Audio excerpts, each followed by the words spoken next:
Mananahimik kami. Aalis kami ng baryo. Basta pakawalan niyo lang kami.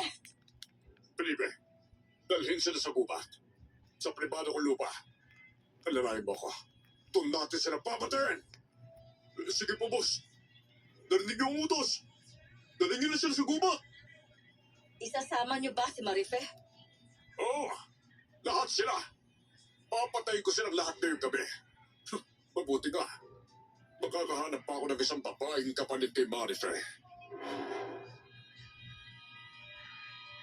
Binyahin nila kami papunta sa pribadong lupang sinasabi ni Macario. Pagdating namin doon, may isang matibay na kubong gawa sa kahoy ang nakatayo sa gitna ng lugar. Habang pinapanood nila kami sa lupa, napansin ni Macario ang bag na daladala ni Felipe.